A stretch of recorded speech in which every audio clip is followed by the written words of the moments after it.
ఎందుకోసం వస్తుంది కేసీఆర్ గారికి అవినీతి మరక ఎవరి వల్ల అంటింది అలా? అది ఆలోచన చేసుకోవాలి కదా మనం కూడా. కొంతమంది కేసీఆర్ గారి పక్కన ఉన్నటువంటి వాళ్ళు కేసీఆర్ గారి పేరు చెప్పుకొని అనేక రకాలుగా లబ్ధి పొంది వారు చేసినటువంటి అనేక చెత్త పనుల వల్ల ఇవాళ కేసీఆర్ గారి పేరు బద్నామయ్యే పరిస్థితి వచ్చింది. అయినా మళ్ళీ వాళ్ళనే మోస్తాం, అయినా మళ్ళీ వాళ్ళనే ముందుకు తీసుకెళ్తామని అనుకుంటే పార్టీ ఎట్లా ముందటికి పోతుంది? ఒక బిడ్డగా నిజంగా నేను బాధపడతా ఉన్నాను. ఇవాళ 5 సంవత్సరాలు ఇరిగేషన్ మంత్రిగా చేసినటువంటి హరీష్ రావు గారిది మేజర్ పాత్ర లేదా దీంట్లో? అందుకే కదా కేసీఆర్ గారు వారిని సెకండ్ టర్మ్లో తప్పించిండ్రు.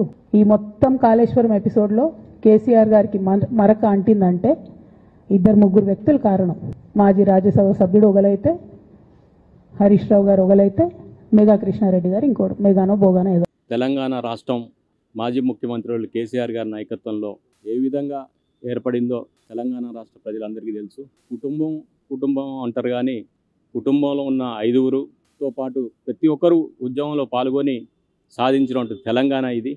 అలాంటి తెలంగాణ ఏ విధంగా ఉందంటే, ఈరోజు తెలంగాణ ఉన్న ప్రజలు కాంగ్రెస్ ప్రభుత్వాన్ని గెలిపించి గోసపడుతున్నారు. రైతులు కానివ్వండి, కర్షకులు కానివ్వండి, ప్రతి ఒక్కరూ బాధ చెప్పలేనటువంటి విధంగా ఉన్నది. ముఖ్యంగా తెలంగాణ రాష్ట్ర ప్రభుత్వంలో ముఖ్యమంత్రి కేసీఆర్ గారి నాయకత్వంలో 10 సంవత్సరాలు ఒక పండగ వాతావరణం లెక్క జరిగినటువంటి పరిస్థితులు ఉండేది.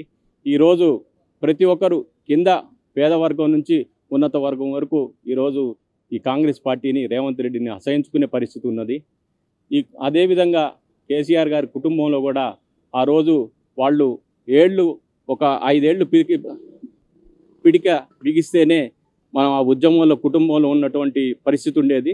అందుట్లో ఒక ఏళ్ళుని ఈరోజు ఈ రేవంత్ రెడ్డి అయితే ఎవరైతే ముఖ్యమంత్రి ఉన్నాడో వాళ్ళ కుటుంబంలో కలహాలు పెట్టించి ఆ కుటుంబాన్ని విడదీయాలని ఒక ప్లాన్తోనే ఈరోజు చేస్తూ ఉన్నాడు. కాబట్టి మన కవితక్క గారు కూడా ఒక్కసారి గుర్తించి మిమ్మల్ని తప్పుదో పట్టిస్తున్న ముఖ్యమంత్రి రేవంత్ రెడ్డిని మీరు ఎప్పటికీ క్షమించొద్దు. మీరు ఒక తాటి మీద ఉంటేనే అన్ని ఏళ్ళు కలిస్తేనే పిరికిడైతే మీరు ఆ రోజు ఉద్యమం చేసి ఏ విధంగా మీరు తెలంగాణ సాధించారో మళ్ళీ ఇప్పుడు కూడా అదే విధంగా మీరు ఉండి తెలంగాణని మళ్ళీ మీ చేతికొస్తేనే తెలంగాణ రాష్ట్రం బాగుపడుతుంది. తెలంగాణ ప్రజలు కూడా సుభిక్షంతో వర్ధిల్లుతారని సందర్భంగా తెలియజేసుకుంటూ కవితక్కని మళ్ళీ ఒక్కసారి అంటున్నా, పెద్దయిన దగ్గర మీరు కూర్చొని కుటుంబంలో ఉన్న కలహాలు ఏమున్నా మీరు సరి చేసుకోవాల్సింది ఈ సందర్భం కోరుకుంటున్నా.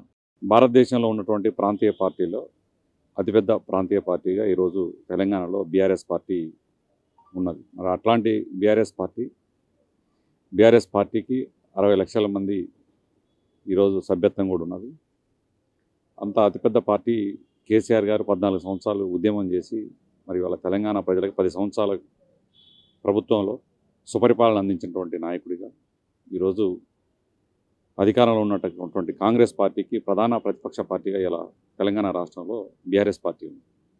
మరి నిన్న కల్వకుంట్ల కవిత గారు ఈ విధంగా హరీష్ రావు గారిపై మాట్లాడటం అనేది మేమందరం కూడా చాలా బాధ వ్యక్తం చేస్తూ ఉన్నాం. అంతేకాకుండా పార్టీ విషయంలో కూడా ఏముంది తొక్కలో పార్టీ అనే మాట మాట్లాడటం పట్ల ఇవాళ 60 లక్షల మంది సభ్యత్వం ఉన్నటువంటి పార్టీ, మరి ఎంతోమంది ప్రజాప్రతినిధులు, ప్రజాప్రతినిధులు వారందరి రాజకీయ భవిష్యత్తు కూడా మరి వాళ్ళ బీఆర్ఎస్ పార్టీ ప్రభుత్వం మన బీఆర్ఎస్ పార్టీ మీద ఆధారపడి ఉంది, కేసీఆర్ గారి మీద ఆధారపడి ఉంది. మరి మీరు ఒక్కళ్ళు అట్లా మాట్లాడటం పట్ల మా అందరి భవిష్యత్తు మరి మేము కూడా మనోవేదనకి చాలా బాధ పడతా ఉన్నాం.